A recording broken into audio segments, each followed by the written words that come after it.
ব্যাটিংয়ে নামছেন বিকেএসপিতে।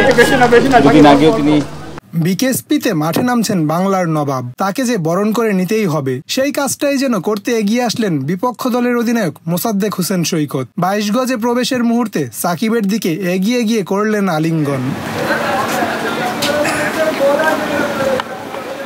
শেখ জামালের দ্রুত 3 উইকেট পতনের পর মাঠে নামেন সাকিব আল হাসান। ক্রিজে এসেই সেট হতেও সময় নেননি। 2 উইকেট নেওয়া নাহিদুল ইসলামের বলেই হাঁকান 2টি ছক্কা। ব্যাট হাতে সাকিবকে দেখলে যে কেউই মনে করবেন না লম্বা সময় থেকে তিনি ছিলেন মাঠের বাহিরে। ঈদের ছুটি শেষে সোমবার যুক্তরাষ্ট্র থেকে দেশে ফিরেন সাকিব। দেশে ফিরে বিরতি না নিয়েই মাঠে নেমে পড়েন।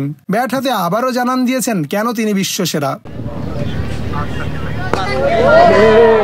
তানজিম সাকিবের বলে সাব্বির হোসেনকে ক্যাচ দিয়ে প্যাভিলিয়নে ফেরার আগে করেন 49 রান। খামখেয়ালি অথবা কনফিডেন্স যাই বলেন না কেন, নিশ্চিত 4 হবে ভেবে দৌড়ে রান নেননি।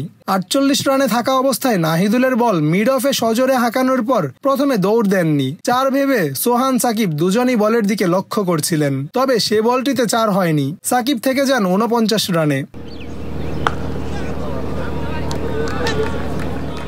পরের ওভারে তানজিম সাকিবের বলে বোকা বনে যান বিশ্বসেরা অলরাউন্ডার। টপ এজ হয়ে বল চলে যায় সাব্বির হোসেনের হাতে।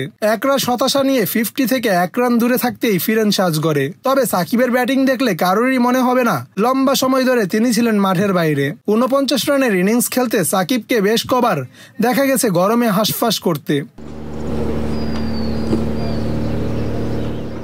লম্বা সময় থেকেই তীব্র দাবদাহ চলছে ঢাকা সহ সারা দেশে। আজও তাপমাত্রা ছিল প্রায় অসহনীয়। যুক্তরাষ্ট্র থেকে ফেরা সাকিব 43 ডিগ্রি তাপমাত্রায় বিকেএসপিতে ভুগেছেন। পরে আবহানীর বোলারদের তোপে ব্যাট হাতে ভুগেছে তার দলও।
কিছু